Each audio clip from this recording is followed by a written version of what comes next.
অবৈধ সরকারের দেওয়া মিথ্যা মামলায় জামিন লাভ করিলাম হাইকোর্ট, মহামান্য হাইকোর্ট থেকে। বর্তমান অনির্বাচিত অবৈধ সরকার, যে সরকার তার নিজস্ব কিছু গুন্ডা বাহিনী দ্বারা সিল মেরে সরকারের সময় এক্সটেনশন করেছে, সেই সরকার আমাদের বিরুদ্ধে মিথ্যা মামলা দিয়ে আমাদের করছে। 28 অক্টোবর ঢাকাতে যে তাণ্ডব লীলা তারা করেছে, বিভিন্ন জায়গায় তারা তাণ্ডব লীলা করেছে। পল্টন থানায় মামলা দিয়েছে, আরও বিভিন্ন থানায় মামলা দিয়েছে। এইভাবে আমাদেরকে হয়রানি করছে। সেই সমস্ত হয়রানির মামলায় আমরা আজকে জামিন লাভ করি। আমার মতো হাজার হাজার জিয়ার সৈনিক আজকে এই হাইকোর্টে এসে জামিনের জন্য দাঁড়িয়ে আছে। জামিন হচ্ছে, জামিন হবে, আমাদেরও জামিন হয়েছে। আগামী দিনে আবারও আমরা আন্দোলন করব।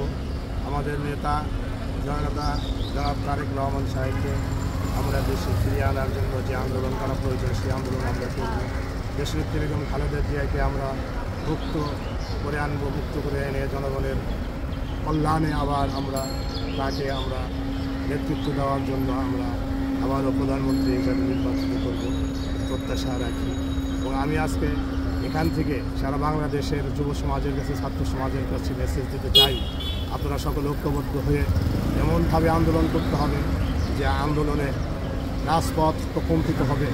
রাজপথে যতই গুলি বোমা আসুক, রাজপথে যতই হামলা মামলা হোক, সেইগুলো থেকে আমাদেরকে পিছপা হওয়া যাবে না। আমাদেরকে সামনের দিকে এগিয়ে যেতে হবে, কারণ বাংলাদেশকে আমাদের রক্ষা করতে হবে, স্বাধীনতা সার্বভৌমত্ব রক্ষা করতে হবে। আমাদের স্বাধীনতার যে মূল মন্ত্র ছিল মুক্তভাবে কথা বলা। আজকে এই সরকার কথা বলতে দেয় না। এই সরকার গ্যাস দিতে পারে না, পানি দিতে পারে না, বিদ্যুৎ দিতে পারে না। দ্রব্যমূল্য ঊর্ধ্বগতি, চরম ঊর্ধ্বগতি, মানুষ আজকে না খেয়ে থাকে। এই সরকার কোনো খোঁজ দেয় না।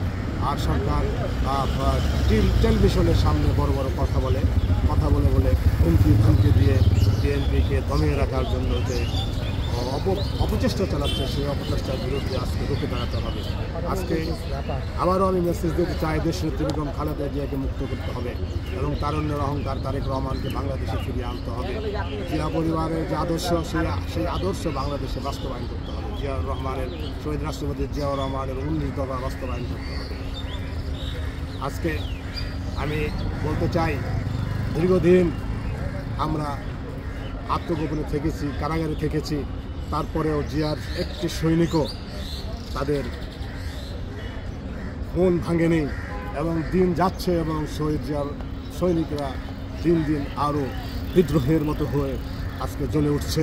আগামী দিনে যে কর্মসূচি থাকবে, সেই কর্মসূচি সঠিকভাবে, কার্যকরভাবে আমাদেরকে বাস্তবায়ন করতে হবে। এটাই আমাদের অঙ্গীকার। ধন্যবাদ সবাইকে।